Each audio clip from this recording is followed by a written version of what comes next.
সত্যিটা বললে হয়তো অনেকের খারাপ লাগতে পারে, কিন্তু একটা প্রশ্ন, জঙ্গিপুরের সত্যিই কি উন্নয়ন হচ্ছে? চারপাশে তাকালেই একটা জিনিস খুব স্পষ্ট, আজও এখানে বেকারত্ব একটা বড় সমস্যা। আমাদের জঙ্গিপুরের অনেক ছেলে নিজের শহরে কাজ না পেয়ে চেন্নাই, কেরালা, ওড়িশা চলে যাচ্ছে, পরিবার ছেড়ে, নিজের মানুষদের ছেড়ে। এটা কি আমরা স্বাভাবিক বলে মেনে নেব? ছোট ব্যবসা যারা করছে তাদের অবস্থাও খুব একটা ভালো না। দিন দিন খরচ বাড়ছে, কিন্তু সেই অনুযায়ী কোনো সাপোর্ট নেই। অনেকে শুধু টিকে থাকার লড়াই করছে। আর যদি অসুস্থ হয়ে পড়ি, জঙ্গিপুর হাসপাতাল আছে ঠিকই, কিন্তু পরিষেবা কোথায়?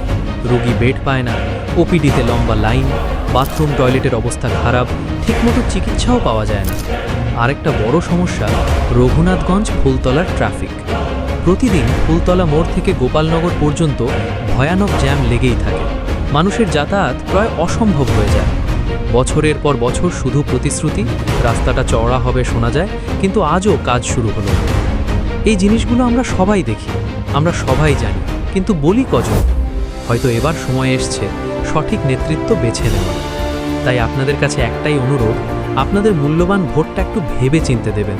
আর যে এই সমস্যাগুলোর জন্য সত্যি কাজ করবে তাকেই সামনে আনবেন, তাকেই নির্বাচিত করবেন। কারণ আমাদের একটা ভোটই পারে জঙ্গিপুরের পরিস্থিতি বদলাতে।